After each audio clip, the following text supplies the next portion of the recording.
Hey guys, welcome to MathTech. Today we'll be learning how to delete a poll on Telegram, and now let's dive right in. Now to delete a poll on Telegram, first open up your Telegram app on your phone and open the chat box on which you want to delete that poll or created a poll earlier and now you want to delete it.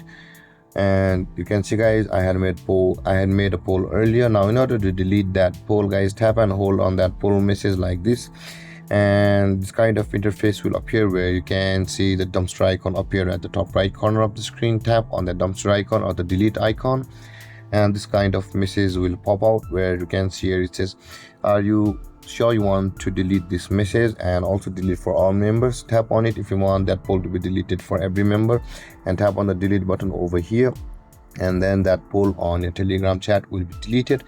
And guys, this is how to delete a poll on Telegram. And if you have any confusions or questions regarding the topic, feel free to comment in the comment section below, and don't forget to like, subscribe and hit that bell icon for more videos. Thank you for watching guys. Peace.